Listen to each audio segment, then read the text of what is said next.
No, I will not run. I'm not interested in running for university.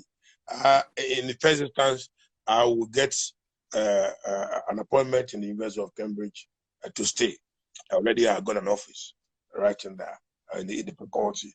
So faculty will offer me with an excellent result in the Easter time, as you have seen what they publish.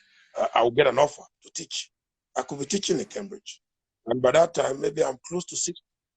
So obviously speaking, I want to see where do I spend my 55 to 75, you know.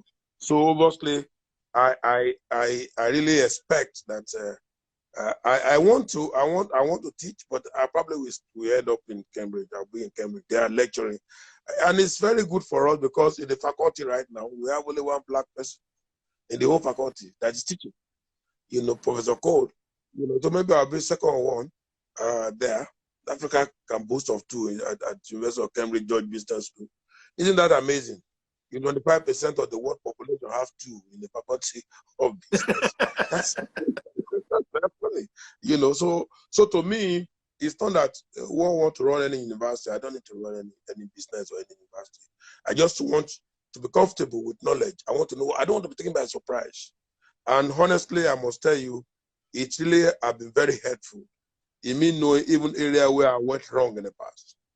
Yes, successful JIMOH, but doesn't mean that it doesn't have its own strengths and weaknesses.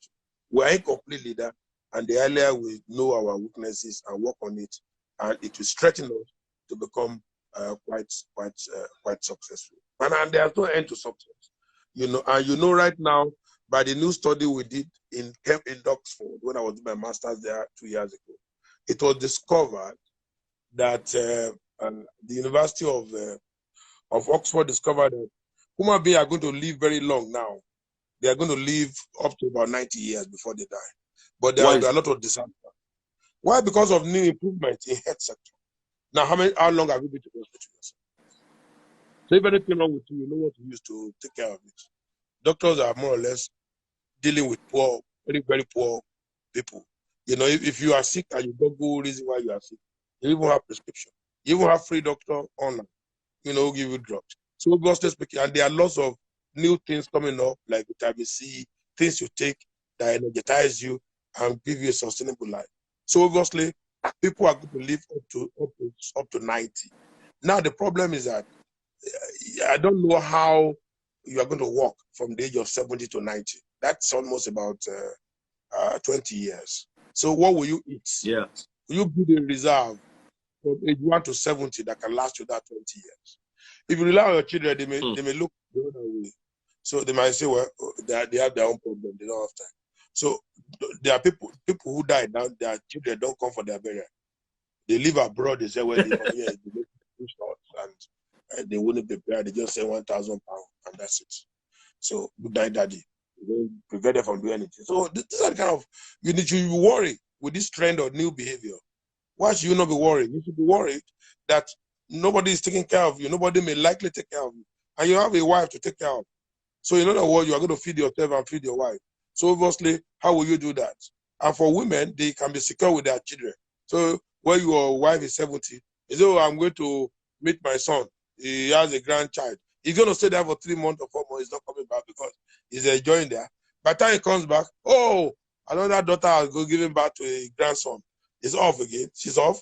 So they keep buying tickets for her and they abandon you in the village. So if you don't have anything you are really planning, you don't have a PhD you can teach up to 70, I do some consultancy thereafter, then I think you are gone.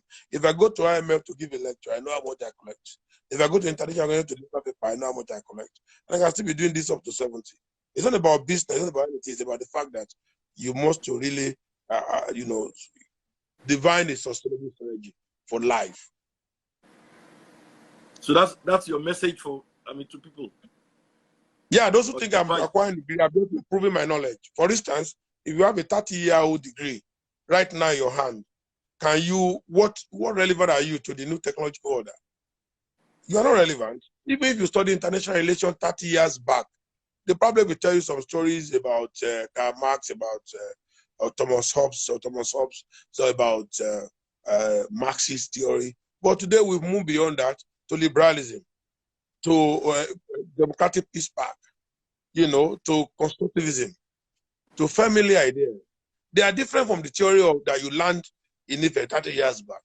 So things have changed. So you cannot be talking about Thomas Hobbes, where we're talking about feminism in time of international relations theory, or how do you impart the world with liberalism? What does collaborative mean?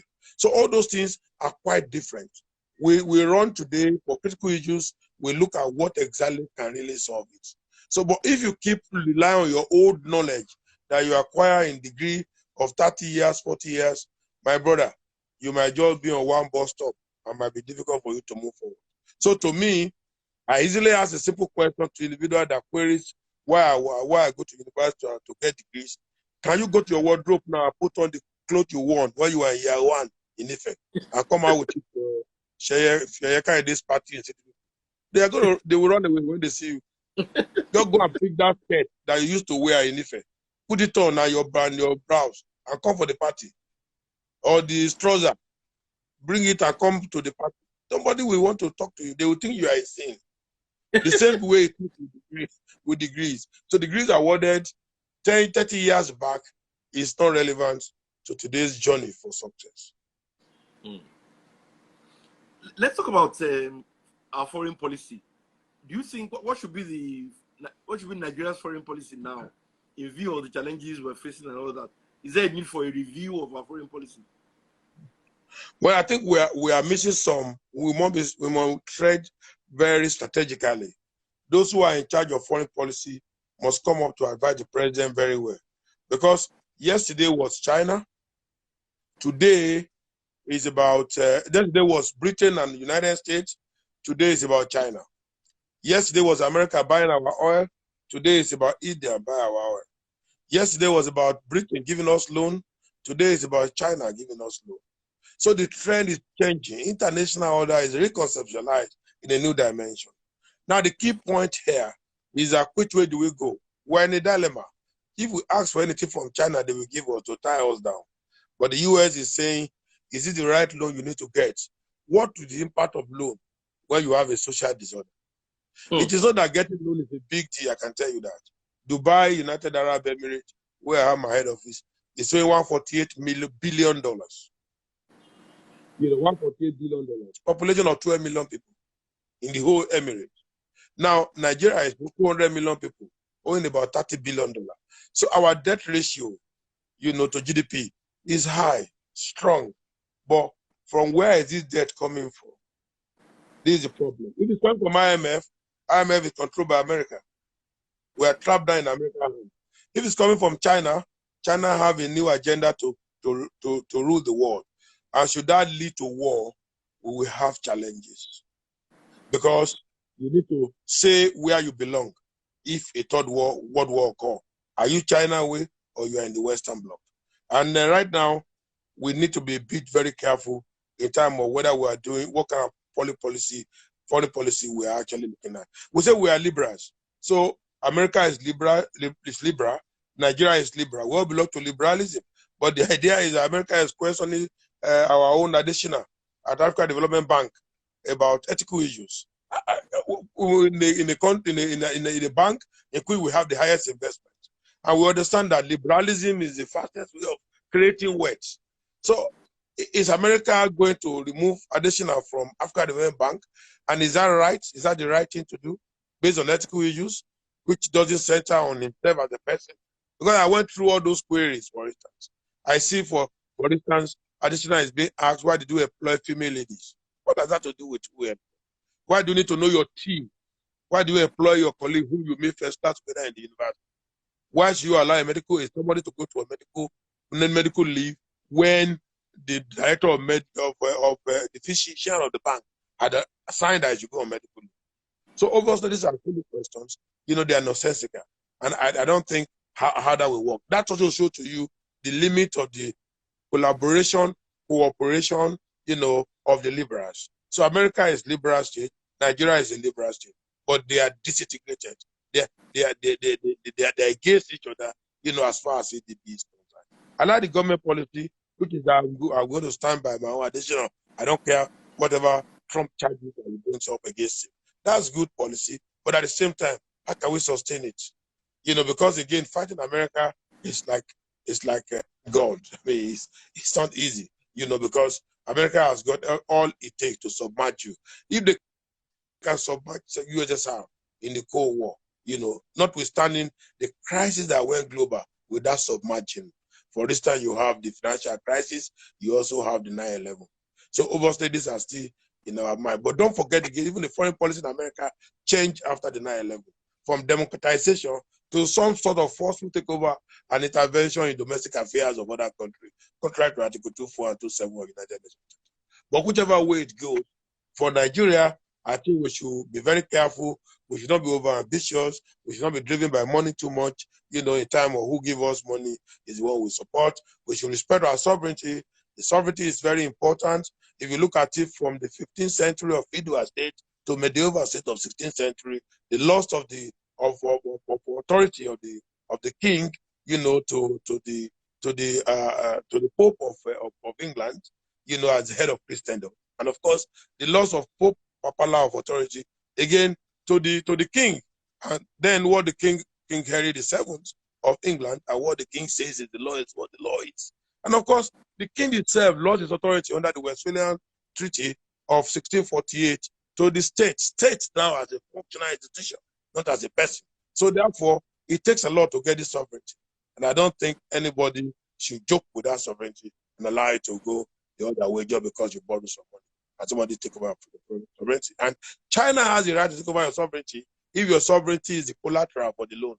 So if you default, then of course they implement the sovereignty. And of course you cannot come and say, oh, China is giving Africa money. Why did you go there to collect money? Well, you know the consequences is that you guarantee the loan with your sovereignty and they take over your sovereignty and then you are now crying. Let's talk about all the various roles that Barrister JIMOH IBRAHIM juggles. You're a student, you're a businessman, a politician. I mean, you practically play in all this. How do you juggle all your roles? How do you balance out all your roles? Well, it's just a poor boy from the village. In Ibutako, we are given so many roles when we are young as by our parents. Before I go to work, we go to school in the morning. I was a day student. Before I go to school in the morning, I need to go and fetch water, to my dad's drum, where I get to do his bricklaying for the day. So we have to do a one drum. That means you have to wake up by 5, 6, 7. Then you make the drum ready with water full from the stream. You get the water in with your pail.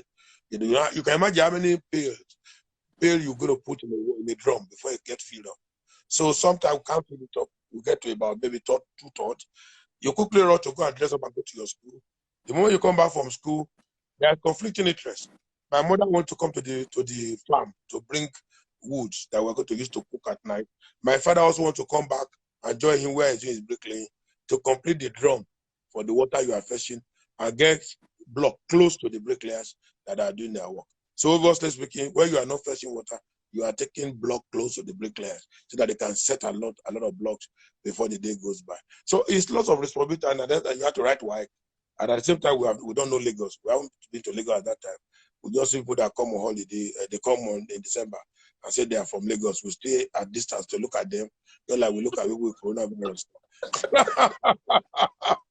Because it's strange to us, and then the way they talk about them, you'll be surprised.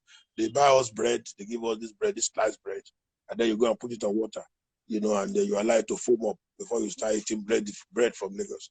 So we are used to all of this, and I think, unfortunately for me, I'm a bad person. Nothing has changed. This is the dilemma I find myself.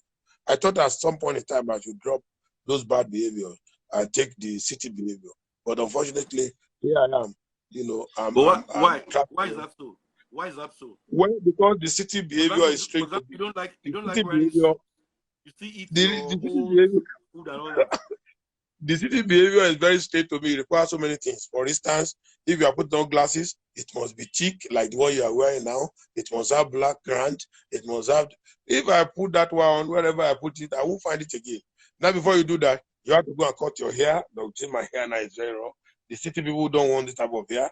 They want you to cut it, cream it, comb it, then massage it with hot water. My brother, it's difficult to do all of this.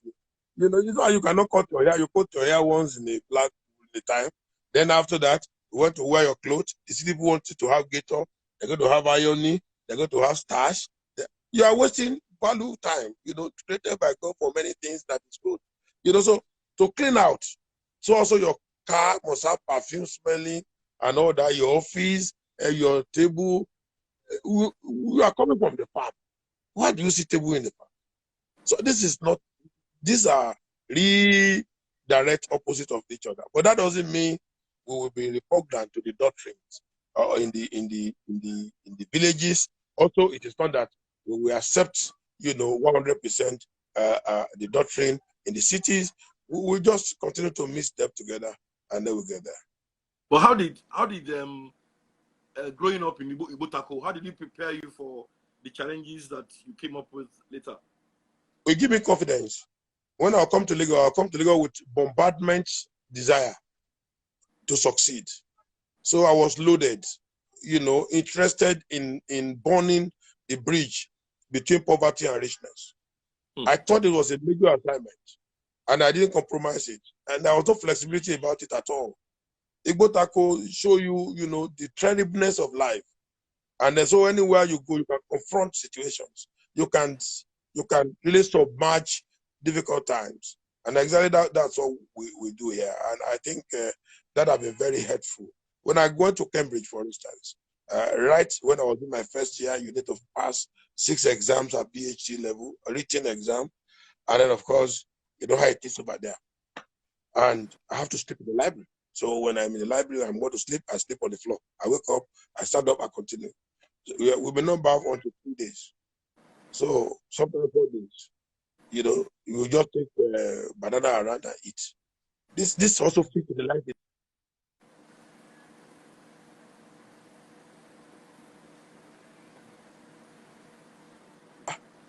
Oh, you want to buy new jeans? I said, not really. But at the end of the day, out of 10, 3 passed the exam in the first year, and 3 were asked to withdraw. I didn't hear that. We didn't hear that, sir. I said, are you hearing me now? Yes. Are you getting me? Yeah, so I said, in Cambridge, we were to do 6 exams, and then, of course, if you fail any one, you'll be asked to withdraw. And they are written exams for the PhD class. We were 10 in the class, only 3 of us made it in the year 1. 7 were asked to withdraw. They have to go. You either get 10 fee or some sort of diploma, and they ask you to go. But for the 3 of us, we passed. I got 74, which is pass without correction, we call it. The 2 other guys got 70. That means pass with correction. They need to be there again for another 3 months, despite the fact that they pass. But what I'm saying is that life that we used to stay in the library and sleep there for 3 days, 4 days without bathing is very close to the life in Ibutako. So I really enjoy it. So it's similar to the life in the village. So we'll be in the library. When you are tired, you go and buy coffee, drink. You want to sleep, you sleep there. They provide us with pillow, but no mattress. But there's a small cover cloth for your leg if it's too cold. So I sleep there sometime for 1 week. If you go to Joy Business School now, and you go to the reception, you ask about JIMOH, they will tell you the last man to leave the library. I leave around 3, 4 a.m. in the morning. And not only that, I will leave when the students come to clean. So I will go to my office again and continue. And the second year, we had this terrible problem where we in the PhD class were to take statistics. Hey, and I'm a lawyer. We don't know mathematics. And if you fail statistics, you cannot continue. But I end up getting 58 in that. Because I have to go read. If it's involved to cram everything, you just have to cram it. Regression to means the independent variables, dependable variable, adjusted method, experimental Richards methodology, all sorts of things converge there. The p-value, R square, you need to calculate everything and get out what you need to get out. Otherwise, if you fail it, you are in trouble. And the exam, they will give you a data, ask you to go to the computer and regress the data. So econometrics comes in. But we are lawyers. But we just have to make sure that we get it done. That type of life, too, is very close to the life in the Buddha. And I really, really enjoy it. So at the end of the day, what kind of a person is Barrister JIMOH IBRAHIM? A human being, I guess. Nothing more than that. The human being, and then one that is difficult a bit to confront, you know. But I think with age coming by every time, one is doing things more simpler now than they used to be before. Before, I think you will just fight everybody that come your way, so that otherwise,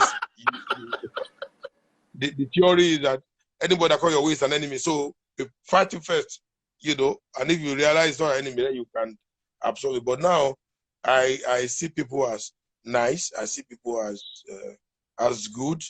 I see them as not being my enemy, because maybe because I'm fairly successful, so I don't think there's any much enemy can do it again in my life, you know. So to me, and when I teach my students in Cambridge, I'm more friendly now. I allow them to ask questions. I allow them to give their opinion. I leave the class for them to teach at times, to teach themselves at times. You know, I become their student in some cases, and it's been very interesting. The only thing I don't know how to do is I don't know how to fail students, and I think they don't allow me to mark anymore because I cannot fail. I don't know how to fail. If the student is about failing, I will be writing the script back in the answer script. I'll be writing the answer there, as if the student is one writing it, so on to the level that I will have to give him. Why? Why is that so? Where it's painful for me to, I don't see, it's very painful for me to mark a student fail. It's a weakness. And I think even if I'm teaching the university will not allow me to mark because I don't know how to fail the students. Maybe somebody can mark while I teach. Because if I have to mark, the least grade will be B.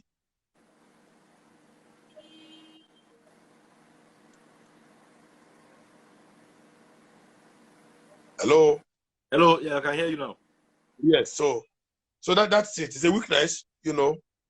I can't stand to see a student failing exam. So I may have to be of assistance, you know, and help. That's why I said in Fortune University, we are going to base our assessment 60% on attendance of lectures and seminars. So if you have attended 60%, if you attended all the lectures and seminars for the year you participated, you already have a 60 marks. So if you go to the exam and have 10 over 40, you have a distinction. It's not that everybody will be having distinction, but we want to make sure that you attend all the lectures, all the seminars, because there's much in the seminar and the lectures than in cramming the textbook and reproducing it. Would you say that you've been misunderstood over the years? It doesn't matter who cares about that. Anybody can misunderstand me. That's our problem. I don't care about that. I'm least worried about that. I don't like praises. You can criticize me, you can praise me. Anyone you like is your choice. As long as it doesn't remove my money in the bank or sell my assets, I'm fine. Honestly, I don't care about all those.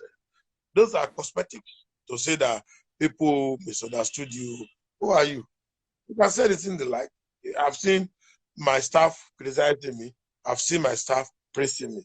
So obviously, whichever one you do, my staff will tell you, if you praise me, you get one. If you criticize me, you also get one. It's the same thing you get. So it's not, it doesn't mean because you criticize me, I will not promote you. I have to promote you. And it doesn't mean that because you praise me, I cannot remove your promotion if you commit an offense or if you are not. So I'm an irrational human being, you know, that doesn't care about all those things. You know, I don't care. You know, when I went to interview the president on my thesis, I talked to them directly. And I asked them direct questions. From President Buhari to General Obasanjo to IBB to Jonathan. I interviewed 4 of them. And I asked them the question I want to ask them. You know, so it doesn't matter to me why. I ask questions such as, why is mega project not continuing your administration? I ask questions such as, why is it that you build an airport, it doesn't have a hangar? I ask questions like, why is Sajakuta not delivered? So they may like it, they may not like it, but JIMOH IBRAHIM is inconsequential, and then of course it's unavoidable. It's not somebody silly. How do you mean, sir? How do you mean, sir? Somebody with a degree from Harvard, Oxford, and Cambridge, don't you know he's a threat? Yeah. A convenient threat. If I look for anything at international level, America will support, Britain will support. I've been to Harvard, I've been to Cambridge, I've been to Oxford with degrees, and these degrees are coming with distinctions. Isn't England taking a record of certain things? That's true. Yeah, so obviously, and now I have more than 30 offers of employment. Maybe people thought I'm a young boy looking for a job within England and Europe, even in US. I remember I'm doing another PhD in war with University of Buckingham collaboration with Sanders. I'm going to year 2 now, and I see a lot of generals, colonels. I get my salute early in the morning where we go and converge in Sanders for conference and seminars. So it's quite interesting. I go as on a company soldier. I mean, it's quite amazing, you know. So to me, I can work for anybody. I'm the first point of contact in Nigeria in the next 2 years from now from any international agency that want to understand Nigeria, because they trust from the school that I got my degrees from. Who doesn't trust Sanders for Buckingham for PhD in war? Who doesn't trust Cambridge for PhD in management science? First and the only one, you know, that is doing that course. The university was created 1209. No students have graduated PhD in management science. I'm the first person in an offer for business. Sorry, sir. And I'm the only one in the class. So to me, it's not pride. I went to Oxford. I did MSc Mega Project Management with distinction in dissertation. So you think they don't know me, or do you think they can do something in Nigeria without? In 10 years' time, how do you think Britain will relate with Nigeria without people like us getting involved in America? Most of the policy will be searching around us, and they'll cross-check from us before they do other many things. Thank you very much. And I've been seeing the impact of that. The other time I was going to go to America, and I just realized that my visa expired. And I went to one of the countries in the United Arab Emirates, and I just walked into the visa office. And I was given the visa in the Nigerian passport. They just check 1 or 2 things. Where are you? Cambridge. This is my ID. And they put me on my visa. Do you think it's very easy to walk into any country in the United Arab Emirates, not Dubai, and get a visa stamp or your passport? You are not from there. Even in Lagos, it's easy to go to VIA and they will start without asking you questions. But for Cambridge and Oxford, you can go. In fact, there is something, let me be honest with you, and anybody can take me up on this. If a student of Cambridge or Oxford get to the airport in London and forgot his visa or passports, but he has his ID card, he will be allowed entrance to England. Immigration will grant him status to enter without passport. Assuming you just lost your passport. And I've tried it one day. I didn't lose my passport. My passport was just under my bag. And I just confronted the immigration. I said, I'm from Cambridge and Oxford. I think I must have misplaced my passport. I said, try to take a while and look at it. If you cannot find it, then we allow you to go in and you bring it some other time. That's it. So do you think my degree needs to give me those privileges and honors? And it's not that people who study from LASU cannot enter Cambridge. You can enter. You can redefine your first degree and do it. There are 10 Nigerians currently doing PhD in Cambridge. I called them for a dinner and meeting the other time. One of them, Ime, from the East, had first degree in medicine, distinction in masters, PhD merit. We don't even know where he's going to work. Small boy like that will be dropping on my neck or in the campus. I say, Ime, 20,000 pounds a month. He doesn't follow me like, you know, but because he see me at uncle, his uncle, let's go. Ime is brilliant. You know, he's reading some funny medicine in Cambridge that Cambridge said would never allow him to go, even if Nigeria wants him. But I was trying that I would meet the vice president anytime I see him that, sir, will you kindly take all these 10 as your essay so that I can front load data for him and assist him? But when the country doesn't even respect the vice president the way I expected, because somebody went to LSE, he has the knowledge, take it or leave it. I'm not a fan of the vice president, but I can tell you that he's a brilliant person, exceedingly excellent human being. So I wanted to take the 10 PhD and make them his PAs, unofficial PAs, even if I had to pay the salary.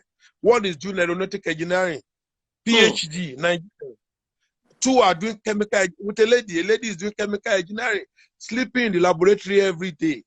Very tiny, like that. Another one, Usoma is with me in Church College. My room is turned to her room. She's doing an animal science, PhD Cambridge. Nigerians are brilliant people. Nigerians are wonderful people. Nigerians are the best produced in the world, but Nigeria are not valued by Nigerians. And it's quite unfortunate.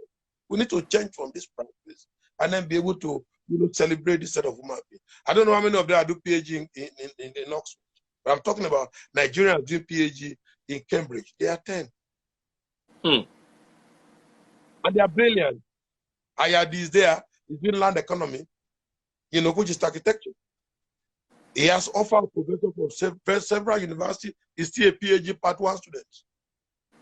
So people are brilliant here, and they are more brilliant people in Oshodi, I'm sure you know, if they had the opportunity to do. So there is still for us to begin to have a policy of integration and then be able to, establish our people.